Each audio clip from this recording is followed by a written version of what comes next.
President Moon Jae-in's first overseas trip of the year comes to a close on this Saturday after a week-long tour of the three ASEAN member nations.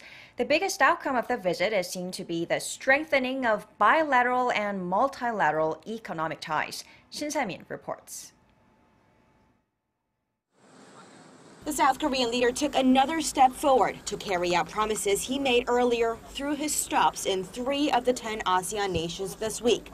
President Moon Jae-in's purpose was clear throughout, adding layers to South Korea's relations with Brunei, Malaysia and Cambodia on multiple fronts for a more prosperous and peaceful future, a vision that he sees in ASEAN member states. Hopping from one country to another, the president clinched bilateral deals in many areas, including information technology, welfare, transportation, and education. And the backdrop of these business deals is the president's new southern policy that redirects Seoul's attention to many developing nations in Southeast Asia. The president's pivot to ASEAN is all the more crucial, especially at a time when Seoul's main trading partners across the globe are showing signs of economic vulnerability.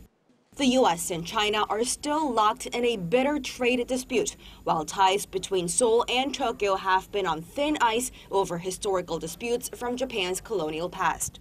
President Moon also underlined the importance of peace in widening the range of cooperation between Korea and ASEAN members. 한반도의 비핵화와 항구적 평화가 이루어진다면 양국 간 경제 협력의 폭이 넓어져 경제인 여러분에게 더 많은 기회가 열릴 것입니다. Having cemented bilateral ties with these nations, both economically and diplomatically, President Moon is hopeful that Seoul's relations with ASEAN will rise to the level of those with the 4 major powers surrounding the peninsula, the U.S., China, Russia, and Japan, which would expand the diplomatic possibilities. Shin Se-min, Arirang News, Phnom Penh.